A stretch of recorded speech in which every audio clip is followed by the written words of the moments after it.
আপনাদের কাছ থেকেই শুনলাম যে এটা নাকি যাবজ্জীবন দেওয়া হয়েছে। এটা আপনাদের কাছ থেকে প্রথম আমি শুনলাম। আমার রিঅ্যাকশন ইজ ভেরি ক্লিয়ার।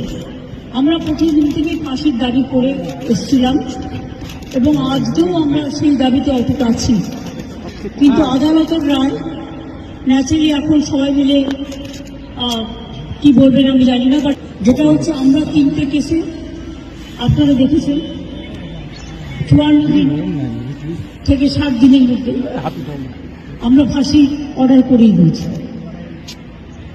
কিন্তু আমি জানি না এটা একটা সিরিয়াস কেস এবং এটা নিয়ে ফাঁসি দাবি আমাদের সবার ছিল।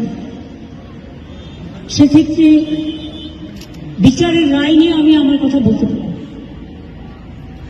আমরা এটাই বলেছিলাম আমাদের হাতে এই কেসটা থাকলে আমরা কিন্তু অনেকদিন আগেই ফাঁসি অর্ডার দিয়ে দিতে পারতাম, ফাঁসি অর্ডার করে দিতে পারতাম। আমি জানি না কিভাবে লড়াই করেছেন, কি করেছেন, কি যুক্তি, সুতরাং